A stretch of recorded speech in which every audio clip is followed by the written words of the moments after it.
Today we will talk about project appraisal. This is very important so far as the financial management is concerned, and particularly in investment decisions. I will share the slide, and then I will explain what is project appraisal and what are the different types of project appraisal that is there.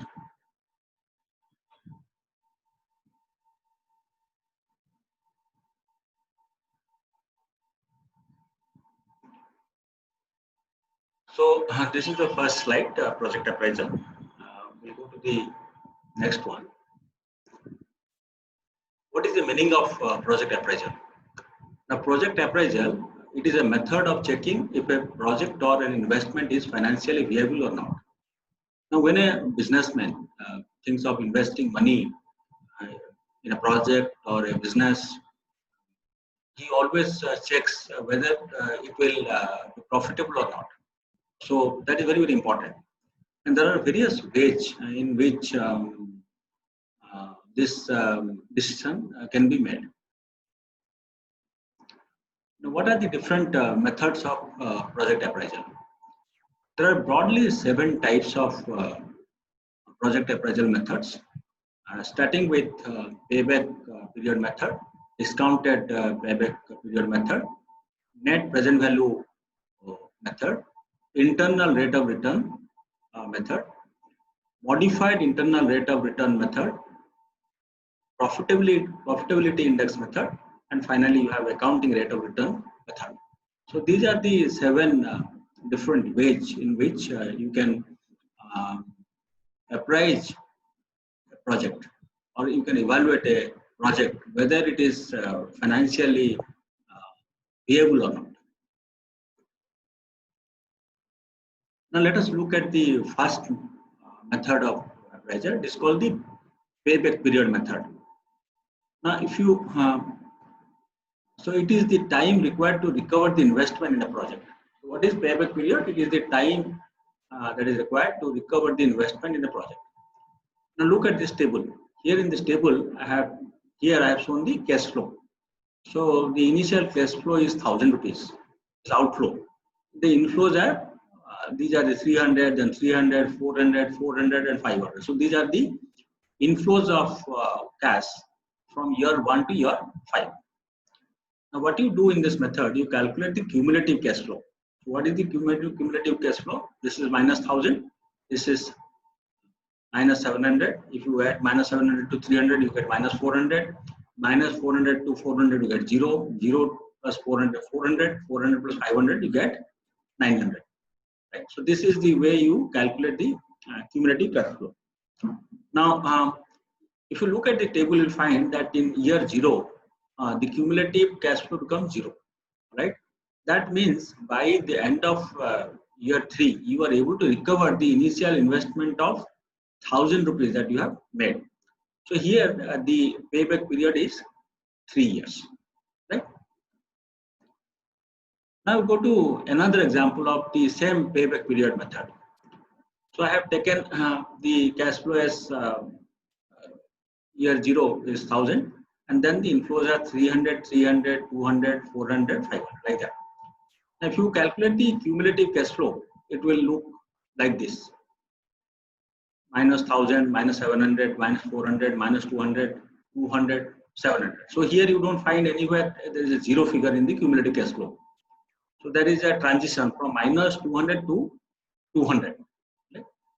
So how do you calculate the so the payback period is somewhere between 3 years to 4 years. So how do you calculate the payback period? To calculate like this. This is 3 plus you require 200, but the cash flow that is happening is 400. So 200 divided by 400. So the payback period is 3.5 years. Right? So it's a fraction that you have got 3.5 years. Now the next method of project appraisal is called a discounted payback period method. Now in the payback period method, we have ignored the present value of the cash outflow and cash inflow. But in discounted payback period method, you take the present value of both the cash outflows and inflows. Now same example I have taken, minus 1000, 300, 300, 400, 400, 500. So these are the cash flows. So what you do, you calculate the present value. I have taken 10% as the discount value, discount rate. So if you discount each of these cash flows at the rate of 10%, you get this figure, minus 1000 to 72.72, like that, 310.46, like that you will get. Now then you calculate what is the cumulative cash flow. Now the cumulative cash flow will look like this, and you find that between year 3 and year 4 there is a transition from minus 178.83 to 94.37. How do you calculate the discounted payback period? This is 3 plus 178.83 divided by 273.20. So this is a fraction that is coming, 3.65 years. So this is the discounted payback period method. So discounted payback period method is little different from the simple payback period because here we also take into account the present value of the cash flows. Now we come to another important method which is very commonly used, which is called the net present value or NPV method. Now in this method you calculate the present value of each of these cash flows. So minus 1000, 1000, then the present value of 200, 200. So for each of these outflow and inflow, you calculate what is the present value, and then you add up the whole cash flow, present value of all the cash flow. You get here NPV of minus 49.36. Now since the NPV is a negative amount, you don't accept this project or you reject this project. This is not financially viable.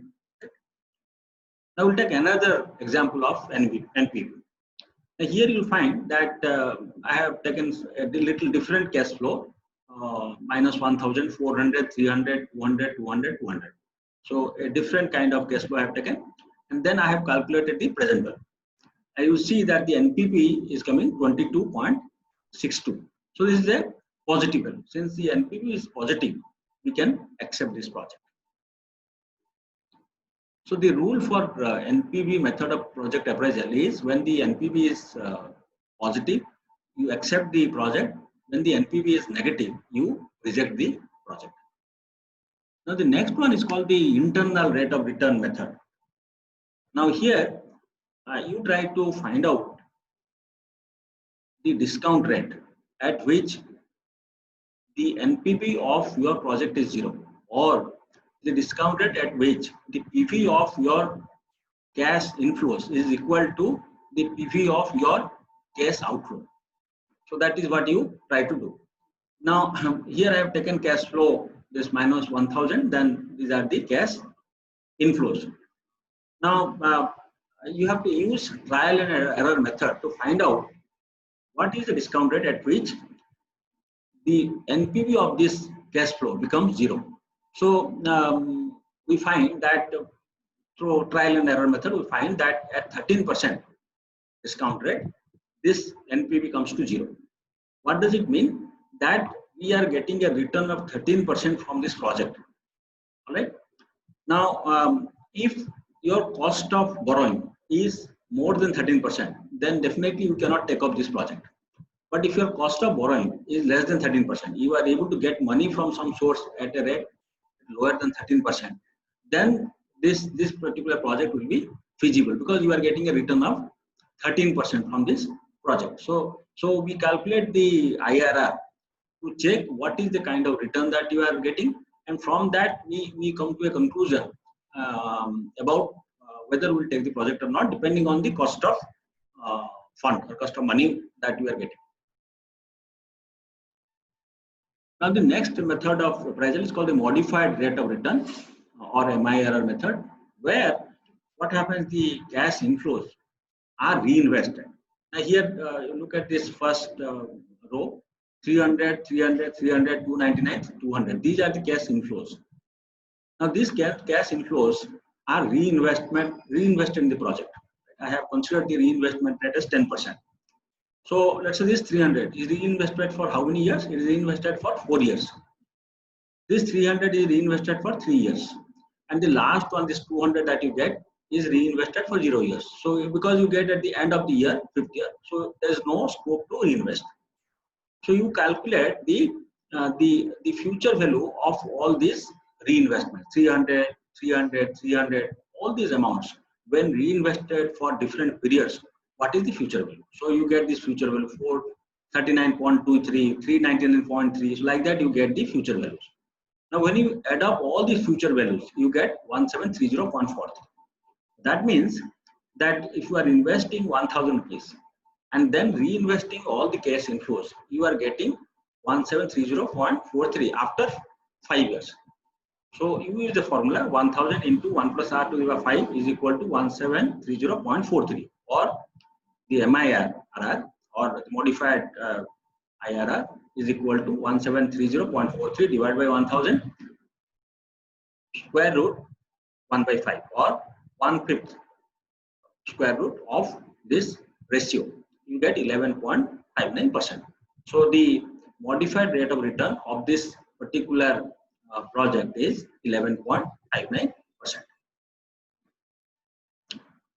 Now the next method of project appraisal is called the profitability index method.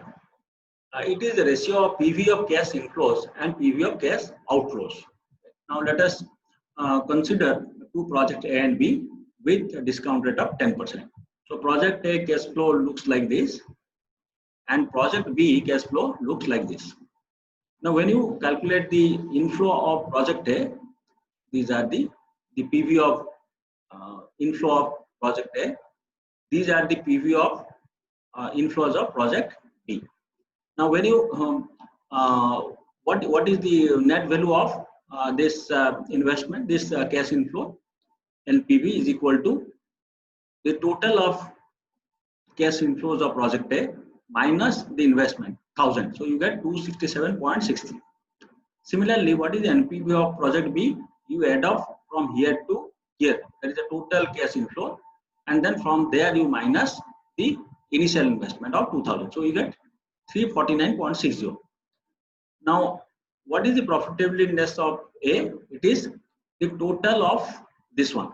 This is the total is 1267.63 divided by the initial investment of 1000. So you get 1.27. Now, what is the PI of B? It is the total of from here to here. It is 2349.60 divided by 2000. So you get 1.17. Now, what is the conclusion from these four numbers? Now, if you look at NPV A and NPV B, you find that NPV B is higher than the NPV A. So one will tend to accept NPV B.